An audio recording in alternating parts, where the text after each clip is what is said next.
Congratulations, you are alive, but you probably wish you weren't. Look at yourself in the mirror, if you can find one that doesn't crack when you stand in front of it. You are 8 feet tall. Your skin is green and translucent, stretched so tight over your muscles that it looks like plastic wrap over a raw steak. Your lips are black, your eyes are watery and white, like boiled eggs left in the sun too long. You are a miracle of science. You are the conquest of death. But let's be honest, you are a walking, breathing jigsaw puzzle made of dead criminals. Your left hand belonged to a thief. Your legs belong to a murderer. Your brain? Let's not ask where that came from. You have no name. You have no birthday. You have no mother. You only have a father, a genius student named Victor. And the moment you open your eyes and smile at him, the very first moment of your existence, he doesn't hug you. He doesn't say, "Welcome to the world." He screams. He runs out of the room. He locks the door. Welcome to your life. You are the world's first abandoned child, and you haven't even been alive for 5 minutes. Spoiler alert, the rest of humanity isn't going to like you any better than your dad did.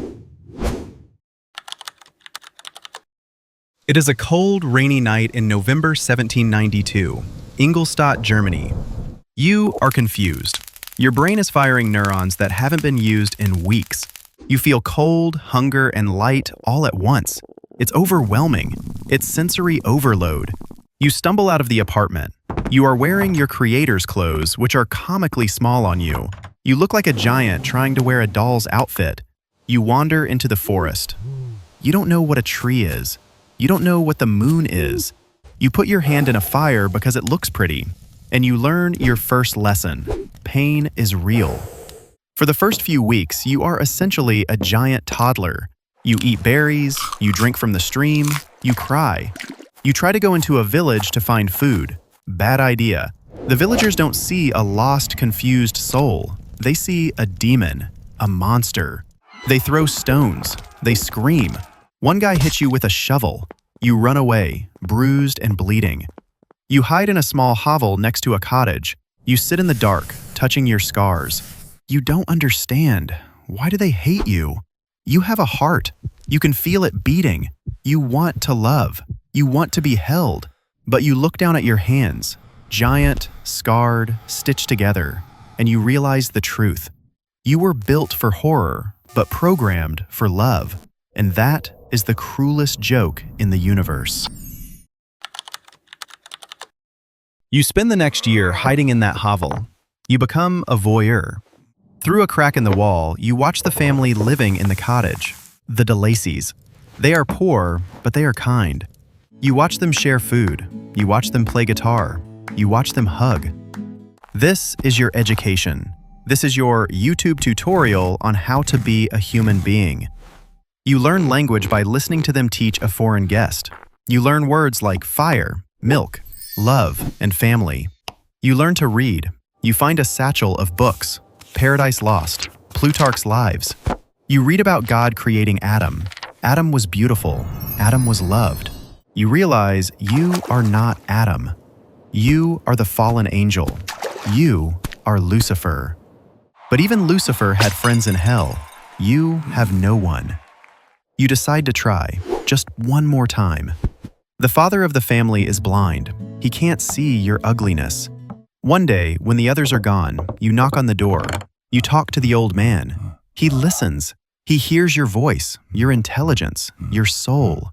He treats you like a person. For 20 minutes, you are happy. For 20 minutes, you are human. Then the children come home. Felix sees you. He doesn't hear your words. He sees a monster holding his father. He attacks you. He beats you with a stick. You could snap his neck like a twig. You are stronger than 10 men. But you don't fight back. You just let him hit you, because your heart is breaking faster than your bones. You run back to the forest. You declare war. Not on humanity, but on the man who made you this way. Cursed, cursed creator! Why did I live? You scream at the sky. You burn the cottage down. You dance around the fire. It's your first act of true villainy, and it feels warm. You begin the hunt. You find Victor's journal in the pocket of the clothes you stole. You know his name now, Victor Frankenstein. You know where he lives, Geneva, Switzerland. You walk. You walk for months. Your stamina is infinite. You don't need sleep like they do. You are a biological machine fueled by rage. You arrive in Geneva. You see a little boy playing. He is beautiful. You think, maybe a child is innocent. Maybe a child won't hate me. You approach him. You just want a friend. The boy screams. He covers his eyes. He calls you an ogre. He threatens to tell his father, M. Frankenstein. Frankenstein. The name triggers a glitch in your brain. This boy belongs to him. You grab the boy's throat. It happens so fast. You don't even mean to do it. You just want him to stop screaming. Crack. William Frankenstein is dead. You look at the body. You don't feel guilty. You feel powerful.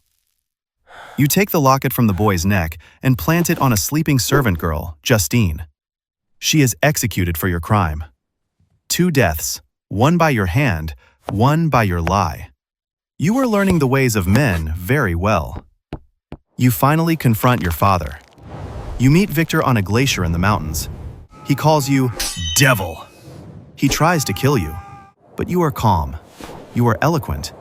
You are smarter than him now. You give him an ultimatum. I am malicious because I am miserable, you tell him. Make me happy and I shall again be virtuous.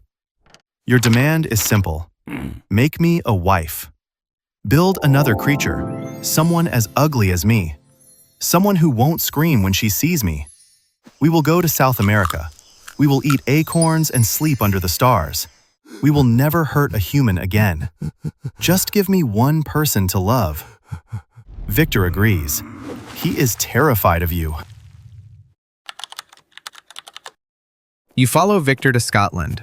You watch him build your bride. You dare to hope. You imagine holding her hand.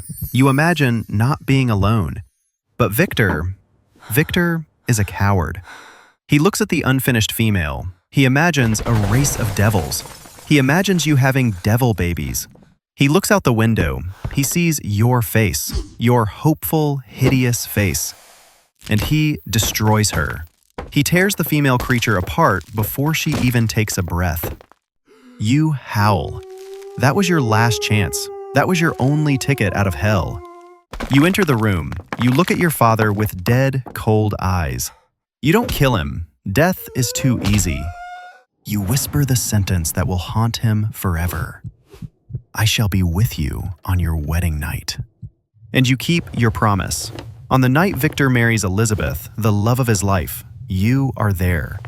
You don't kill Victor. You kill her. You break her neck on the bridal bed. You want him to feel what you feel, the absolute crushing solitude. Now he is like you, alone. The game changes. Now he chases you. You lead him north, into the ice, into the Arctic. Why? Because you thrive in the cold. Your body doesn't freeze. You are made of dead flesh. You don't feel the bite of the wind. But Victor, he is weak. He is human. You leave him clues. You leave him food. You want him to stay alive just long enough to suffer. It's a twisted relationship. He is your father, your enemy, your only companion. When he dies, you will be truly alone. So you keep him alive by taunting him. September 1799. You find a ship stuck in the ice. You board it, and there he is, Victor Frankenstein, dead. He died of exhaustion. He escaped you. He found peace in death. You stand over his body. You should feel victory. You destroyed his life. You won. But you don't feel like a winner. You cry. You touch his cold hands, the hands that stitched you together. You realize that despite everything, he was the only connection you had to this universe. His hatred was the only thing that acknowledged your existence. Now, even the hatred is gone.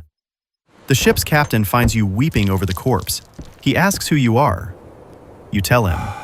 I was the slave, not the master, of an impulse which I detested.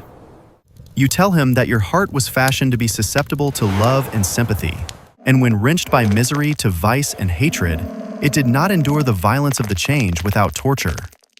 You jump out the cabin window onto the ice raft. You have one final task. You cannot leave your body behind for men to study.